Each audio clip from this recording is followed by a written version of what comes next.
होली का त्योहार नजदीक है और चारों ओर तैयारियां शुरू हो चुकी हैं।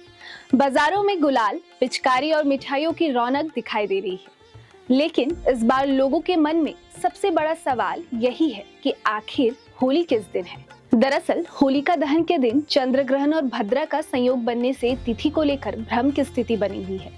आइए विस्तार से जानते हैं कि होली कब मनाई जाएगी और क्या रहेगा सही मुहूर्त।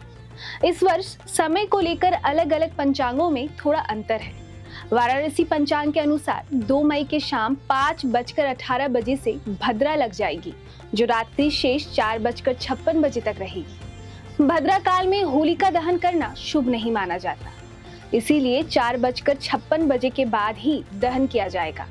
हालांकि एक अन्य वाराणसी पंचांग के अनुसार रात 11:54 बजे से 12:50 बजे के बीच भद्रा तुच्छ में होलिका दहन किया जा सकता है, जिसे मान्य माना गया है।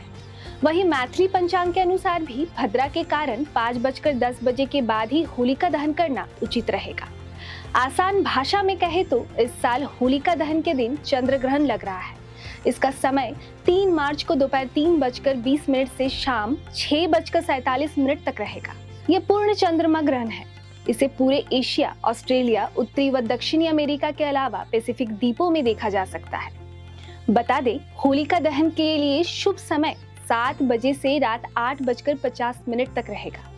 इस दिन मघा नक्षत्र बना रहेगा और सुकर्मा योग भी रहने वाला है।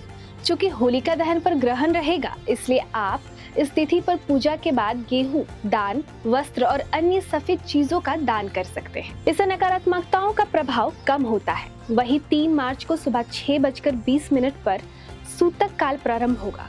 इस दौरान पूजा पाठ, खरीदारी, यात्राएं व कोई भी नया काम नहीं करना चाहिए। इस बार होली पर ग्रहण के साथ साथ भद्रा भी बनी रहेगी। यह 3 मार्च 2026 को सुबह 1:25 से लगेगी और सुबह 4:30 तक बनी रहेगी। आखिर में वही उदयकालीन पूर्णिमा मिलने के कारण 4 मार्च यानी बुधवार को रंगों की होली खेली जाएगी।